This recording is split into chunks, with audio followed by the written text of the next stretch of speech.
para comercializar ideias através do lucro ilusório, dos ganhos através das patentes, para que o núcleo da estrutura controle o conhecimento através da economia usando o sistema jurídico para determinar o que é científico. Como resgatar a ética no uso do conhecimento para que aconteça a sociedade da sustentabilidade? A pergunta é do Luiz Carlos, do Instituto Campo Grande de Cidadania. Thank you. Now, part of what I think is happening in the new capitalism that Kalecki is talking about, part of what I think is happening is the realization that just the end, instrumentalism, is not sufficient. So we are beginning very slowly to see certain companies having a much more ethical component, like the large drug companies who are now selling some of their products very cheaply to poorer countries. Now, that may just be the tip of an iceberg that over the next few years we will see growth. There's been, as you well know, lots of protests in the West against capitalism. Now, they are having an effect. People are aware of what's happening.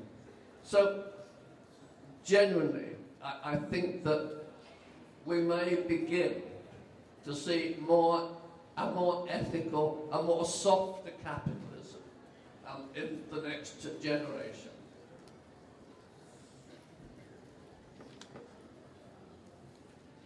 Pergunta do professor José Luiz, professor do Rio Grande do Sul. Considerando as ideias expostas na apresentação, como seria possível para nós lidar com este novo mundo capitalista, tendo um sistema educacional que pode melhor prevenir a nossa condição humana?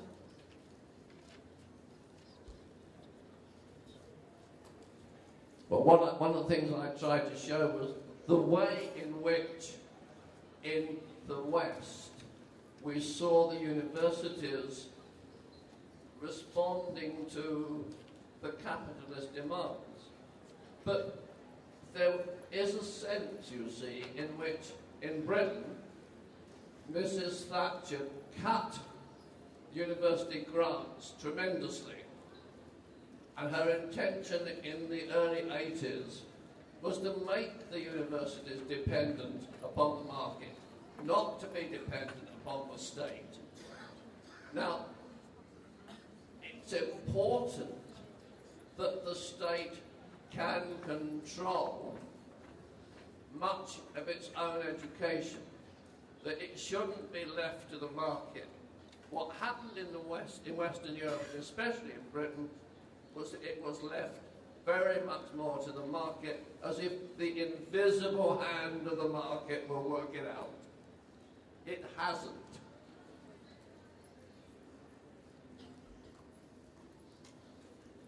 Obrigada, professor Peter.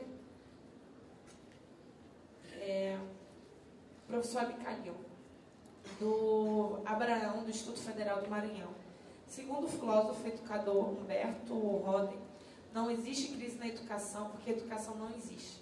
Em seu livro Educação para o Homem Integral, ele afirma que somente existe autoeducação e inexiste alo-educação.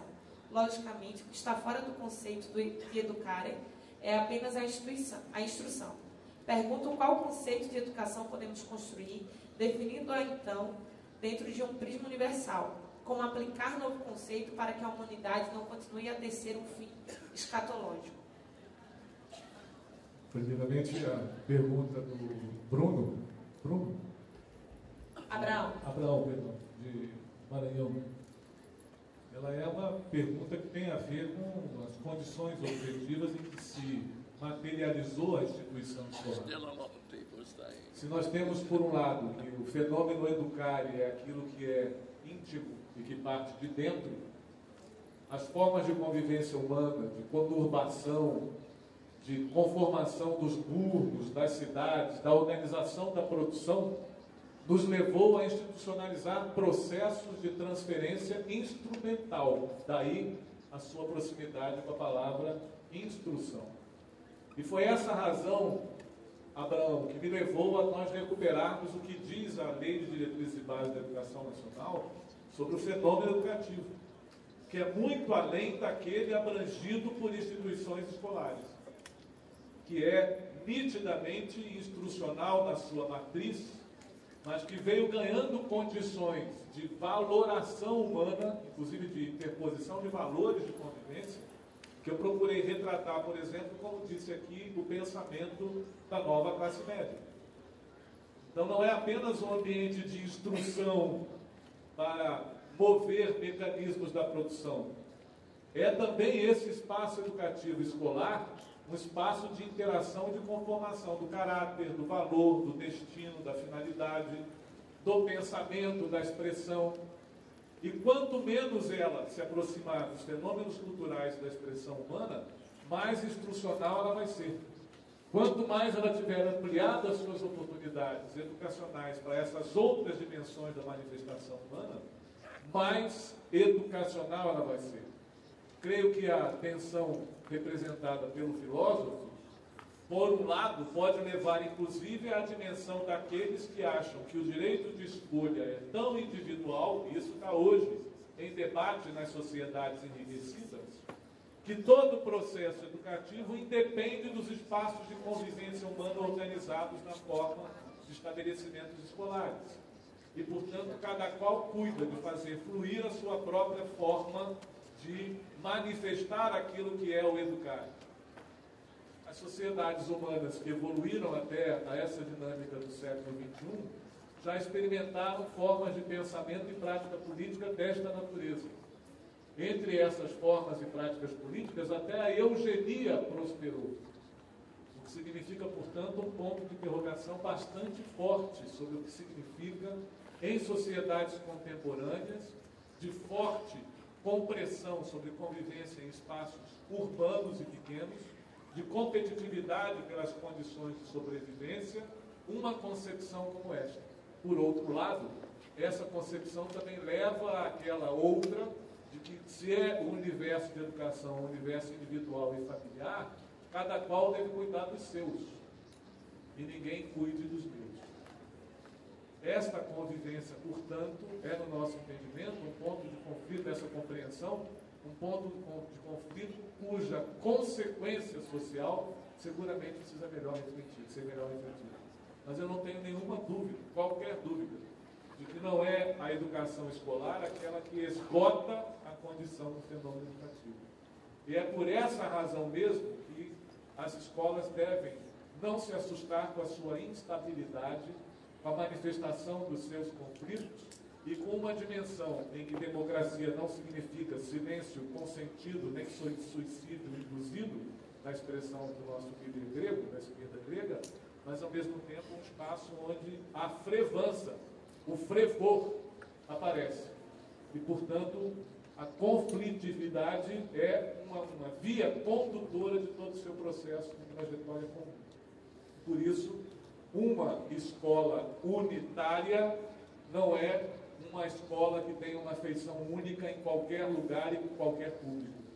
Uma escola unitária significa ter dentro dela as diversas manifestações humanas que a cada tempo de convivência se produzem, em que pese ela ter de cumprir uma função institucional e formal na sociedade contemporânea, mas que não se reduz à atividade produtiva, à empregabilidade direta ou à utilidade material dos conhecimentos distribuídos.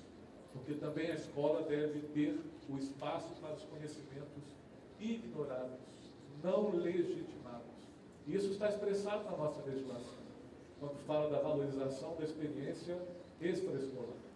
Portanto, esta tensão trazida pelo filósofo mencionado pelo Abraão, seguramente percorre todo o debate das sociedades contemporâneas, eu diria, desde o século XIX, o início do século XIX, na constituição da figura do Estado e do controle sobre a oferta escolar, seguramente é produto, muitas vezes, dessas reflexões necessárias. Acho que o principal conteúdo apontado aqui é do arejamento e da instabilidade que são constitutivos do fenômeno educativo nessa perspectiva humanista e superadora das condições de redução das pessoas a meros controladores de botões ou de atividades produtivas pela mera repetição.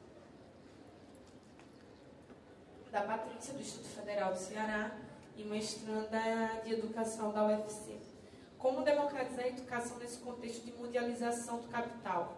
Que caminhos apontam para a universalização da educação nesse contexto, de explorações das classes sociais em situação de vulnerabilidade sociais? Também. Bom, o como não tem uma única resposta. As situações de discriminação, de apartação e de exclusão, elas têm um tronco, uma raiz comum, mas têm manifestações muito diversas. O racismo intelectual, a que fez referência aqui a Rosa, ele perpassa diversos fenômenos dessa convivência. Portanto, a universalização do acesso não significa necessariamente a democratização do processo. E é neste patamar de debate que nós temos de nos situar na formulação de políticas públicas. Ao associar a educação a esse perfil, essa conformação humanística, de desenvolvimento de todas as potencialidades, de tratamento de todas as conflitividades que forem surgindo, necessariamente aponta para nós que, para além da tarefa de universalizar acesso e permanência, há a tarefa de compreender as diferentes expressões dos sofrimentos humanos e suas aspirações nesses espaços de convivência. Ninguém de nós defende, por exemplo, a redução da oferta pública escolar. Acho que ninguém de nós aqui na mesa. Bem ao contrário. O que nós estamos dizendo é que o mero esforço público financiar a oferta de vagas e as condições de acesso a essas vagas